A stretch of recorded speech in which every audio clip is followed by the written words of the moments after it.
Je savais que j'allais témoigner quand je suis venu là. Et je vous dis la vérité, je ne me suis pas préparé du tout. Aujourd'hui, je ne suis pas passé un seul moment, mais voilà, j'attends la grâce de Dieu, vous savez. Je vais vous raconter mon témoignage. Alors, comme vous savez, j'ai grandi ici. Pour mon témoignage, je ne fumais pas, je ne me droguais pas. Je n'étais pas quelqu'un qui allait dans le monde pleinement, je ne suis pas acheté dans le monde pleinement. Et tout ça pourquoi? Parce que j'ai eu des parents qui m'ont bien élevé et qui m'ont enseigné dès mon plus jeune âge la parole de Dieu. Alors, ça fait que déjà pour commencer, j'étais rentré dedans. À l'âge de 7-8 ans, j'étais en train de chanter des cantiques. Et je chantais des cantiques dans les chorales de jeunes, des chorales d'enfants. Je faisais plein de réunions de jeunes aussi. Et déjà, Dieu commençait à travailler mon cœur ce moment-là. Déjà, je me regardais chanter, je me regardais prier, je me regardais aller aux réunions. Et vous savez, quand on grandit, on perd un peu cet état d'enfance. Quand on l'enfant, on le perd. Et bien, quand on le perd, on ne peut rien savoir, de quelque sorte, chose de Dieu. Et à l'âge de 13 ans, 15 ans, je me suis dit, Seigneur, non, je suis trop jeune dans ma vie maintenant. Je vais faire ma propre expérience, en quelque sorte. Je ne veux plus rien savoir. Et en faisant ça, voilà, comme je vous dis, je ne suis pas jeté dans le monde complètement. Mais le fait d'être un gentil gitan, une personne brave, quelqu'un qui se drogue pas, qui ne fume pas, on est perdu quand même.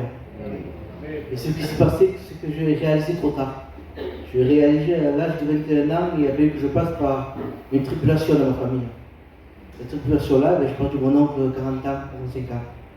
Et aussi, il n'attendait pas du tout. Du jour au lendemain.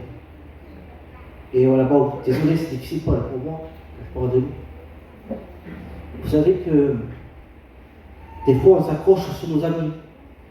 On s'accroche sur ce qu'on peut dans le monde. Mais, excusez-moi, mais quand on est en deuil, on est seul. Parce que quand j'étais en deuil, moi j'étais seul. Le jour de l'âme, j'étais chez moi, tout seul, en train de rien faire. Mes amis étaient en train de boire un coup. Et vous savez, ce moment-là, je remercie Dieu. Parce que quand il m'a levé, il était dans l'altar. Et c'est ce que j'ai fait dans ma maison. J'ai crié à Dieu sans m'apercevoir même. J'ai dit, Seigneur, comment je peux faire ça? Comment je peux rester là sans toi? Regarde, je suis tout seul. Et une fois, on me disait, mais t'es pas seul, t'as qu'à venir à la réunion. Si tu vas à la réunion, vendredi qu'il y a, eh bien, je pourrais te bénir. Et vous savez, j'ai dit, Seigneur, tu sais quoi, je veux venir à cette réunion-là. Et quand j'ai pris la décision de venir, c'était pas en semblant, les frères et sœurs. C'était pas, je ne voulais pas venir pour venir. Je suis venu là vraiment pour rencontrer le Christ. Quand je suis allé, c'était une réunion de prière. Vous savez, on peut venir dans une culte, une réunion d'évangélisation, une réunion de prière. Quand on a un cœur disposé, le Dieu nous touche.